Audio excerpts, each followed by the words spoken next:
we have Yes Agalgaonkar, who is a principal researcher in power system at NREL, and also Rob Hobsabian is a researcher and advisor at NREL who leads the development of ARIES platform.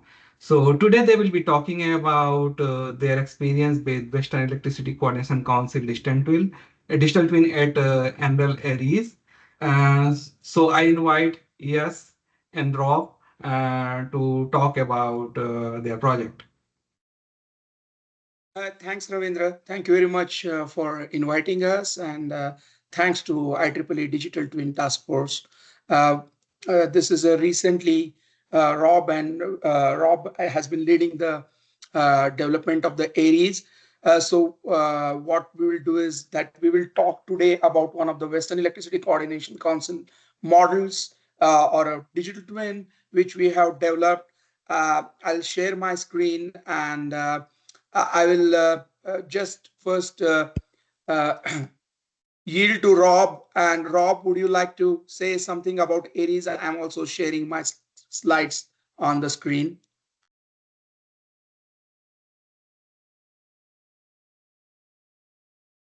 Yeah, just a little bit about ARIES. It's advanced research on integrated energy system. It's a platform that was developed or being developed right now in order to address the challenges that we're facing in the grid. In particularly, I mean, we have a various size of systems that are interacting with each other. So we're seeing a lot more of the transmission and distribution systems the boundaries are disappearing, a lot more interaction between those systems, and also a large number of the devices that are interacting with each other. And diverse technology that are also communicating with each other. What we mean by that is, so we're seeing more and more your handheld devices talking to your distribution management system talking to your electrical vehicle or weather stations, and that complexity is going to become more and more. Hence, the need for developing a digital twin type environment in order to understand these dynamics. So for that reason is what ARIES is developed, and the project that Yash is going to talk about here is leveraging that capability that we have to allow us to understand how do we create a digital twin to do that. And we take the digital twin from the perspective of creating an environment that it's a physical representation of the system, and that it has the ability to interchange hardware, controller, and data in real time between the systems, that differentiating us from a model-based system, taking us into more of an empirical-based digital twin system. With that, I'll pass it to Yash to give an overview of the project that we've done for WAPA. Thank you, Yash.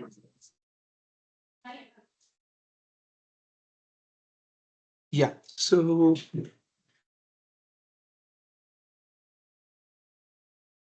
thanks, Rob. Thanks for that. So I'll go to the next slide and then just show you the flow of our presentation.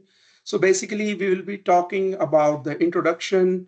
We will introduce the Western Electricity Coordination Council system, also how the validation which we have done of the digital twin, because validation is an important step in any digital twin development. And then we will talk about some of the data analysis and system stability analysis. How are we leveraging this particular digital twin? And then we will open it up for the discussion. So we would like to first acknowledge the Western Area Power Administrator for helping us. So this is the entire strategy which Rob was talking about the ARIES and its version for the Western Electricity Coordination Council. So we have the ARIES environment, which is large cluster of digital real-time simulators. And then we have the WAPA system, Western Area Power Administrator system. So we collected around 5 years of data from WAPA, and it's around 16 terabytes of data with the phasor measurement units that we collected. And then we are leveraging this particular data to develop this particular digital twin. Also, one of the interesting features of this particular digital twin is in the spirit of the ARIES, which Rob described, it is truly at scale system, because Western Electricity Coordination Council models, if you will go around and check, which are developed by our colleagues in the community, they are either the phasor models or they're either the models which are like 10,000 bus models, phasor models, say in probably PSSE, or there are models which are reduced order models, and they all have their own applicability. They're very important models, but this model, in essence, we wanted to create a large-scale EMT model in the spirit of what NERC and FERC have been suggesting in order to study the resiliency and the stability events on the network.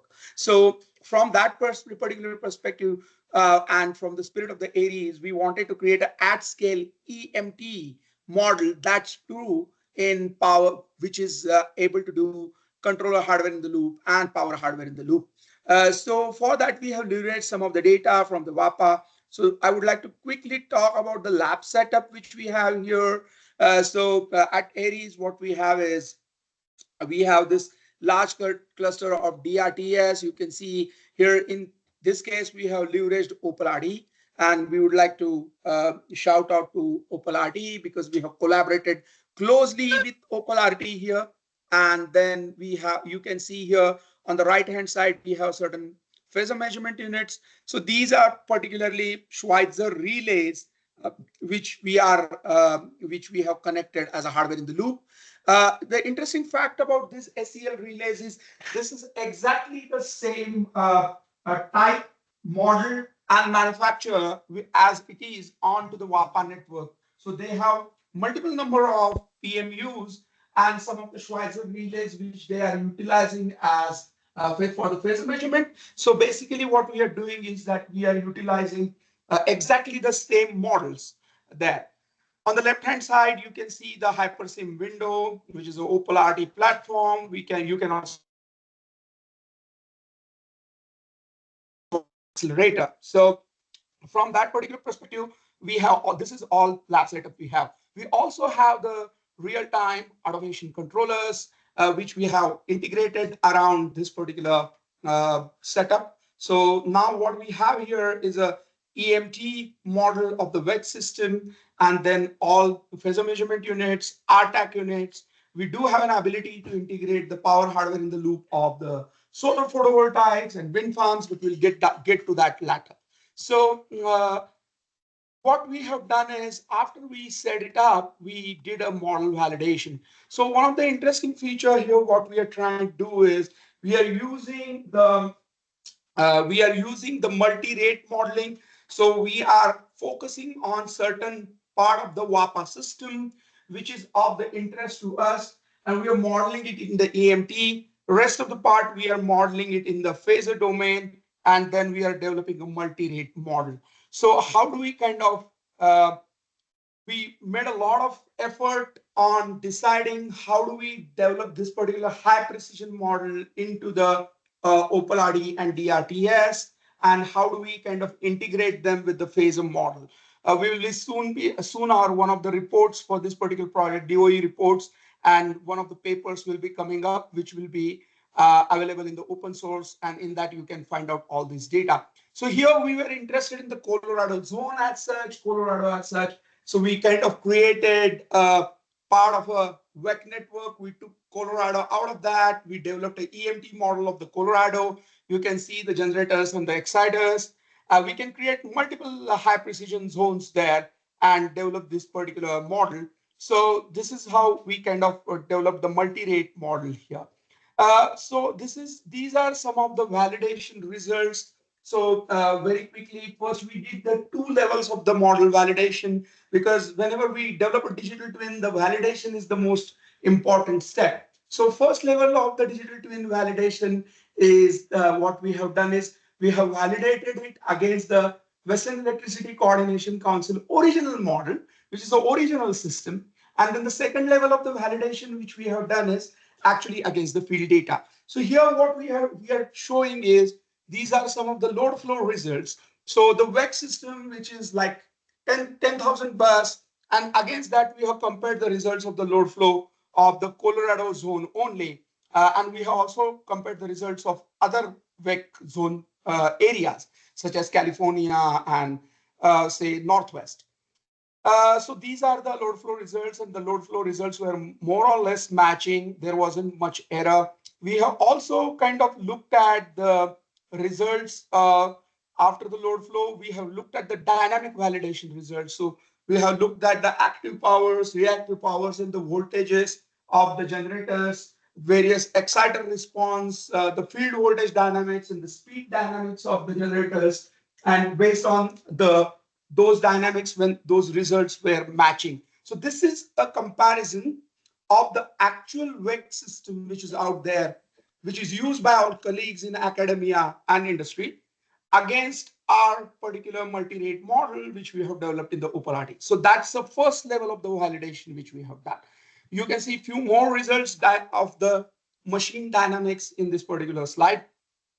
Second level of validation is, of course, against the field data. So because of the confidentiality reason, we will not be able to show you the entire field data, but we will have leveraged the synthetic data and some of the results which we have developed against the synthetic data and the model validation which we have done against the synthetic data that I'm showing it here.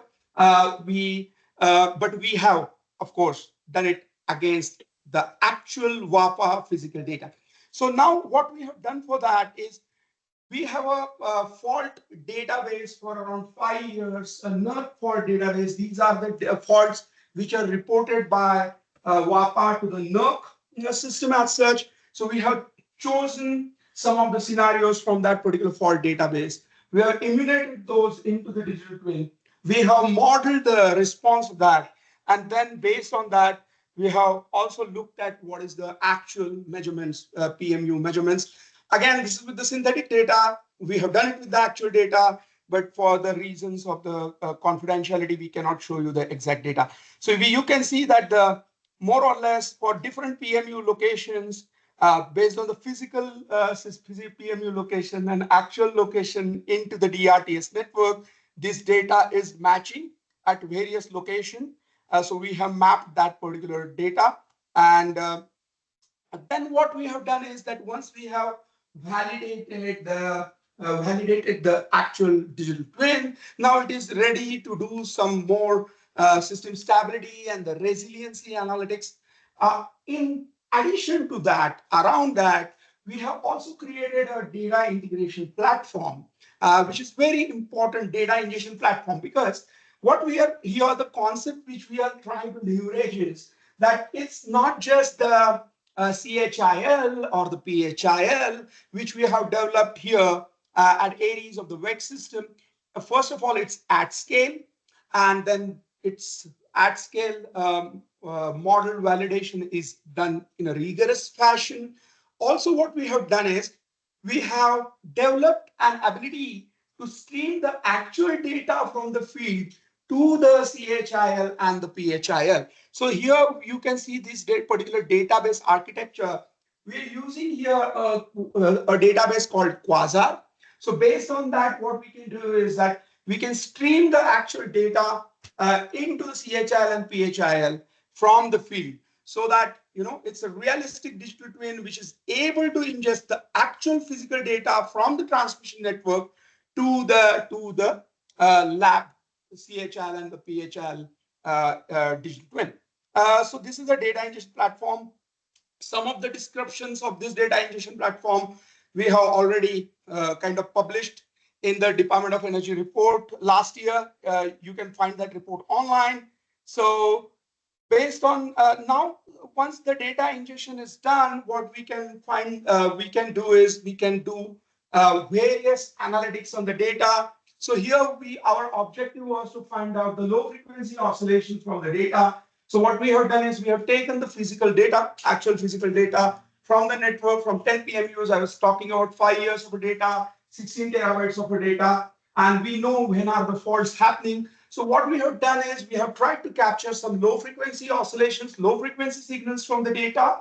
Also, we tried to look at whether we are able to capture some of the fault signatures. So we have done a dynamic mode decomposition basically, and based on the DMD, which we can see is for particular, again, this is for synthetic data, this is not for actual data, but we are able to find some of the frequency components using the DMD, low frequency components in the data. So these are some of the DMD results. We have also modeled the DTFT, which is a Fourier transform-based analytics onto the data, and we are able to capture some of the fault signatures. So we can see that there are certain low frequency oscillations which come up when there is a fault, so that we can use also this platform to do certain real-time analytics.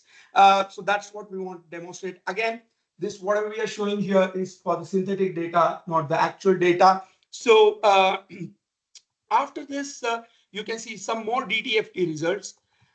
We have also used this particular digital thing for stability analysis, and and then to study some of the resiliency scenarios. So we have modeled here some frequency control for solar photovoltaics. So we have modeled around 3 to 4 solar photovoltaics. Again, the location of the solar photovoltaics, the physical location, the electrical location of the solar photovoltaics is exactly the same as it is onto the Colorado system. And we have modeled that into the CHIL and the PHIL so that it's the same location. So at the moment here, what we are showing is the solar model, which is modeled into the HyperSim. But in future, we can even have a PHIL. There is a possibility to do that. So I'm just quickly wrapping up our results so we leave a little more time for the discussion. I'm sure all of you may have some questions. So this is the frequency droop which we have modeled. This is one of the scenarios where we are modeling the 500 megawatt of the load drop into the Colorado region. And when what happens is that there is a 500 megawatt of load drop, what we can see that, solar is in a way assisting to alleviate the frequency instabilities onto the network. That's what you can see in that particular result. So we can also see that for 1000 megawatt case, there is a load change of 1000 megawatt, and then the solar is trying to kind of alleviate these which are coming onto the network. So this, again, we have done the same for 1500 megawatt. We have looked at some of the voltage control using the PV. So basically, when there is a voltage drop, how the PV is responding, how PV reactive power is trying to stabilize the voltage, and then how PV is contributing to the voltage instability. So that also we have modeled here. So this is a voltage control using PV reactive power, that too in the Colorado region. That's what we have modeled here. So this is the last result which I want to describe.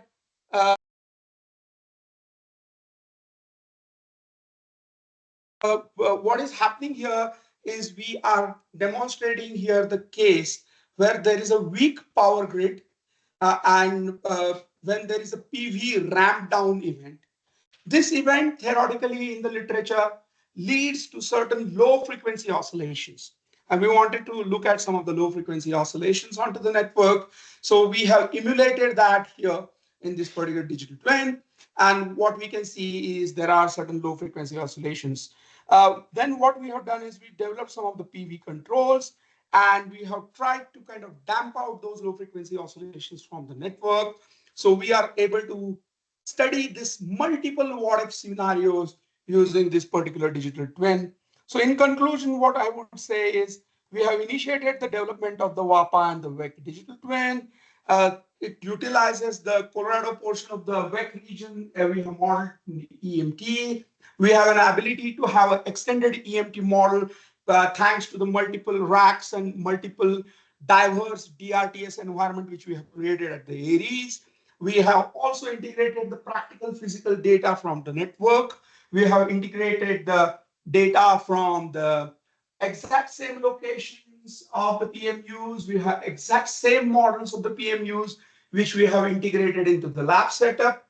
We have done the rigorous validation of the digital twin. We also have ingested the data through RTAC.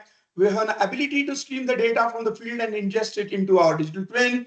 We can analyze the data and use this data for doing some of the what-if scenarios and system stability event. So basically, this is kind of a setup we can replicate for any other region, but at the moment we have done it for the WECC system. So thank you very much. And Rob, did I miss anything? Nothing else. You covered it. Thank you. Yeah, so over to you, Ravindra, for any questions or comments. Yeah, thank you both, Robin. Yes. So I think the floor is open for questions. So if you have any questions, please ask. Um, I think there are some questions into chat window. Yes, if you could look into them and try to answer them, that will be good. And then we can continue to take questions from people who are on the call. Okay, so first question is from Abdul Malek, Michael Abdul Malek. Are you using the synthetic WECC 10K system developed by Texas A&M or the real WECC model? We are using the synthetic system from Texas A&M, right? But then we are validating the result against the field data. Yes, I agree with you that we are not taking the real WECC system. Ravindra, do you want me to answer first the questions in the chat box? I mean, if there somebody is raising hand, I think they can go ahead and ask questions. So we Yeah. will try to cover the questions in the chat as well.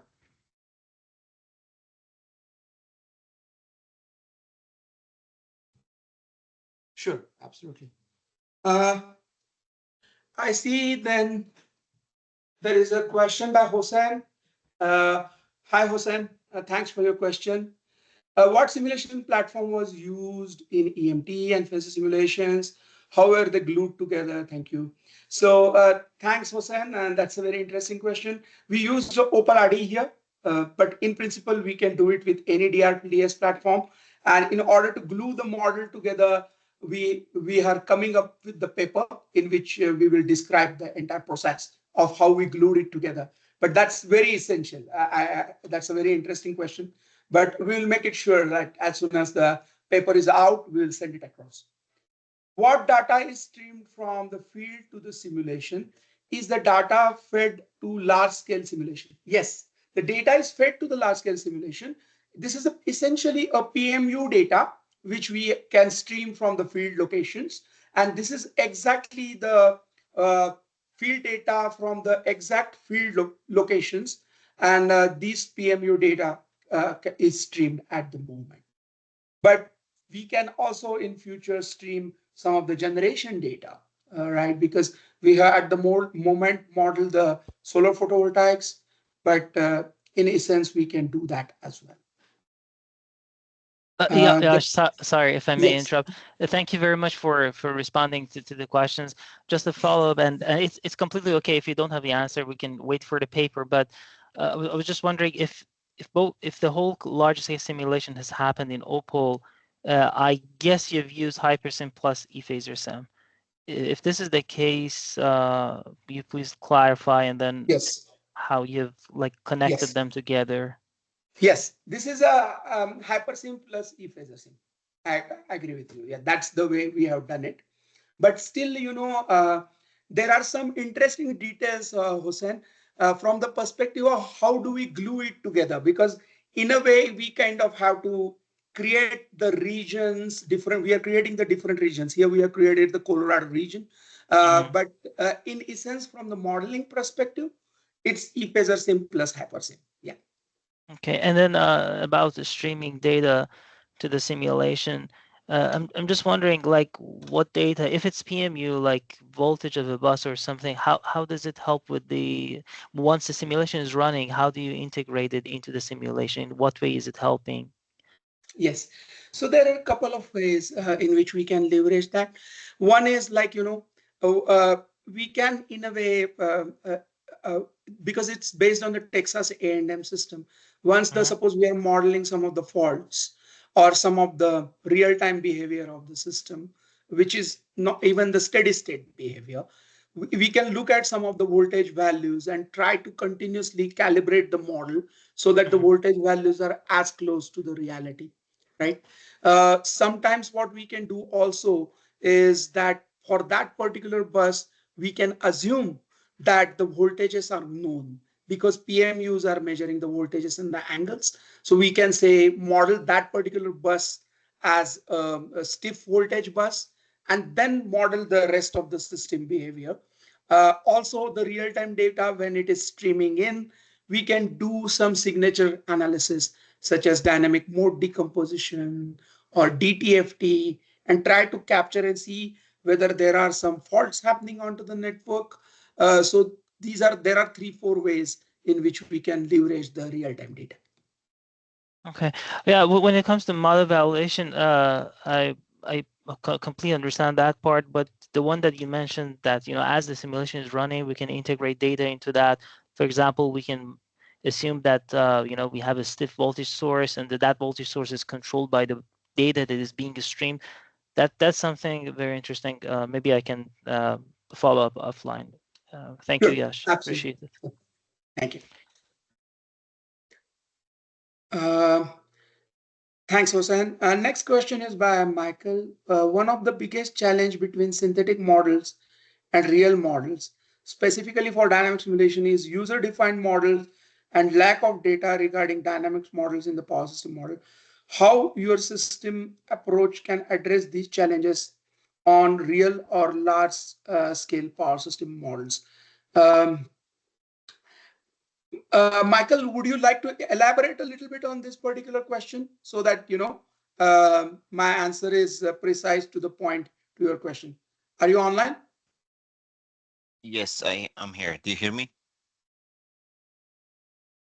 Yes. Here. Thanks for the question. Yeah. So I'm asking more about when you build dynamic models, specifically for real models like WECC, EI, or any interconnected models. There is a lot of efforts needed to build user-defined dynamic models, and some of those even not user-defined, like the models that already exist in the platform library, still needs a lot of parameters to be tuned or added or modified.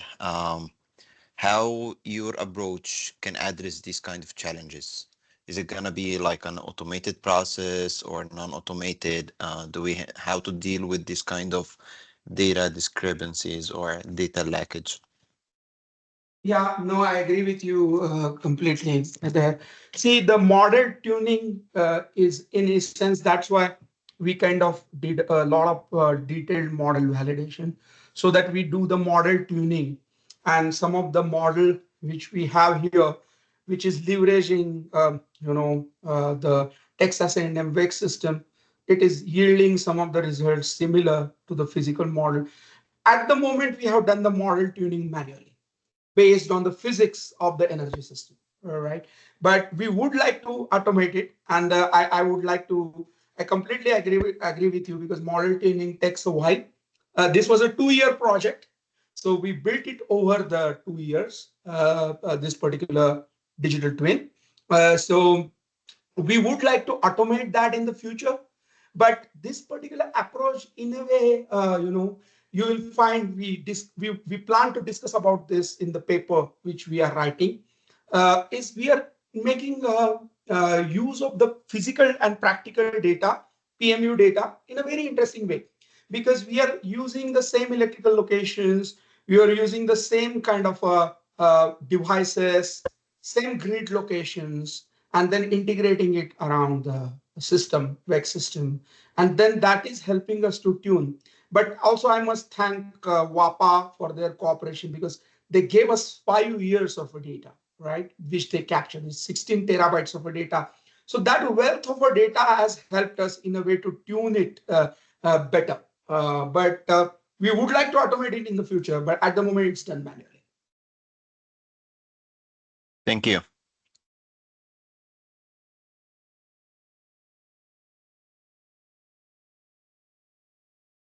How frequently the model is updated? Yes, so that's a very good question, Arun Prasad. Yeah, we are in a continuous process of updating this particular model. So if kind of, we get an opportunity, because this was a particular project, we would like to thank Solar Energy Technology Office for funding this particular project and Office of Electricity from Department of Energy. But in future now, we have an ability to expand this particular model and integrate various kinds of generator technologies. At the moment, we have modeled the solar. We can in the future model, say, other kind of resources, say some of the nuclear or some of the geothermal onto the system. We can model it That's how we can update the model. We also kind of plan to have more zones into high precision EMT models, such as say Northwest or California. So that's how we can, expand the scope. So model is scalable. And at the moment, we still have multiple racks of DRTS here at Aries. So we can make it a detailed EMT model. But Rob, would you like to also comment on that? Yeah, I think if the question is about the computation time step instead of the model, if it's computation time step, we're running the model at 50 microsecond time steps in the computation. I wasn't sure if the question is about the updating the model or computation time step of the model. Okay, yeah. So Arun Prasad, you say how frequently the model is updated. Would you like to know about the computation time step as well? Yeah, we can discuss that as well if you want. Hi, can you hear me? Yes. Okay, great. Yes, thanks for the presentation. Importantly, it's good to note that you have validated the model. Most people miss to do that. And Rob, thanks for all the comments here. So my question was, when you say digital twin, the model has to be updated to be at least close to as what we have in the realistic situation, right? So when you have a model, like frequently the loads or generations may change. So how frequently you update to make sure that it meets the real system? Yeah. So Arun, in the set from that particular perspective, during the run of the model, at the moment, time step which we are using is a 50 microsecond time step, right? And during that 50 microsecond time step, if there are certain variations in the generations or some of the live streams of the data, we are updating that, at every 50 microseconds based on. So at the moment, the app model also has what I was alluding to was from the scalability perspective, so that we can keep on modeling the other generation sources and keep on making the model closer to the reality. But during the real-time run, based on the field, as the field data updates and those field data plugins coming to RCHIL and PHIL, we will update the behavior of the model. And the time step is 50 microseconds, yes. Okay, And thanks for the answer. Just one more follow-up question. I was wondering if the phasor domain simulation is also running on the DRTS. Yes. Okay, so Yes. both EMT and phasor domain simulation both runs on the DRTS. Yes, absolutely. Okay, thank you. Next question is from, I think, Farzad. Thanks, Farzad, for your question. Would you elaborate more on the connection between the physical system and digital twin, sensor placement, etc.? Is your DT a live DT? Thanks, Farzad, for that particular question. So again, the EMUs are exactly same grid locations and same physical locations, we have the information on which substation the PMUs are integrated into the WECC system. And then we are using the same models of the Schweitzer relays and some of the other PMU models. We have procured them and that we have integrated. So basically, at the moment, the physical, the PMU locations and the sensor placement is based on that. This is one of the connections between the physical system and the real system. Another connection is generation sources, right, for that, because the solar photovoltaic locations at the moment, which we have modeled, and the sizes of the solar photovoltaics, they're also the same, right? But the grid locations of that are the same. So that is another connection. Third connection is during the model validation step number 2, which we described, because we are in a way validating against the actual NERC fault events. And then we are creating those NERC fault scenarios at the same grid location. And then, what we're trying to do is we're trying to match the physical data and the digital twin data, and we are tuning the model. So those three at the moment are the connections between the physical and the real world. But thanks for the question. It's a very interesting question. Thank you for your response. Appreciate it. A quick follow-up question about the communication, because we're talking about WECC, and WECC is pretty big, right? I don't know where your digital twin physically located. Is it in Denver? So yeah, at the moment it is at Aries, NREL Aries, and just for a clarification for that, at the moment, we have the archive of the 5-year data, which we are leveraging to stream it to the DRTS. But the way in which we have created the database structure, we also have an ability to ingest the live data. But we are working towards that. We will work towards that in the subsequent project. But the architecture, hardware and the software architecture, which we have developed, is able to ingest the live WAPA data. At the moment, what we have done is we have created the archive of the 5-year data, and that's what we are streaming. I see. Thank you very much for your response. Great presentation. Especially I like the part you were talking about fidelity check, like the closeness between the physical and your model. I think that's one of the biggest challenges we're dealing with in the context of digital twinning. Thank you. Thanks for that. Thanks. Yeah. And please feel free to send us more questions. We are always available for a discussion and collaboration anytime. So next question is from Arun again. I think, is the phasor domain simulation running on DRTS as well? Yes, we answered that already. Over to you, Ravindra, if there are any. Yeah, so if there are any questions, please feel free to ask.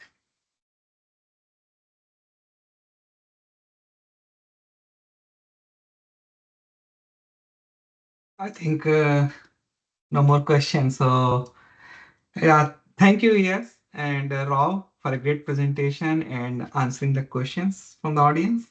With that, I give you guys back your 20 minutes. Have a great day. Thank you. Thank you, everyone. Thank you. Thanks for inviting back. Thank you.